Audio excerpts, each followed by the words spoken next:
Because God knows how to take seasons of shame and things of shame and turn them around for his glory. That there's things you and I have gone through that have caused us shame in the past, things we regret, but God is so sovereign and so powerful, he knows how to vindicate a story. He knows how to take former shame and turn it into future glory. Jesus, shamed at the bottom of the mountain, he's now glorified at the top of that same place. I know what it feels like to be in a place of shame and then walk through and feel the glory of God. Man, November 2003, while I was suicidal, crawled into a bathroom on my hands and knees, surrendered my life to Jesus in that bathroom, saved in that bathroom. The very next day I go to work.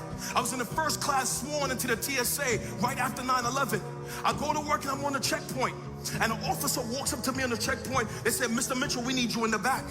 They take me in the back and she throws handcuffs on the table. She says, put that on. I said, for what?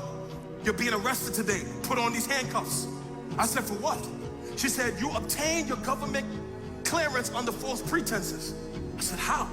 She said, you lied on your application and said you had no felonies or misdemeanors on your record. Put these handcuffs on. I did lie. I wasn't saved when I did the application.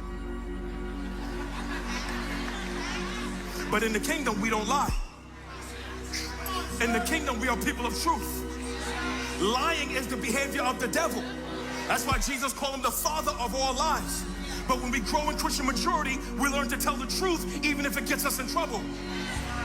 For the scripture says all liars will burn in the lake that burns with fire. So as we grow in Christian maturity, we learn to have a mouthful of truth.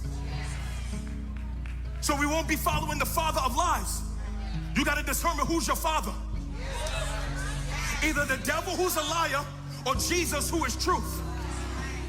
And if Jesus is our father, then we are people who speak truth.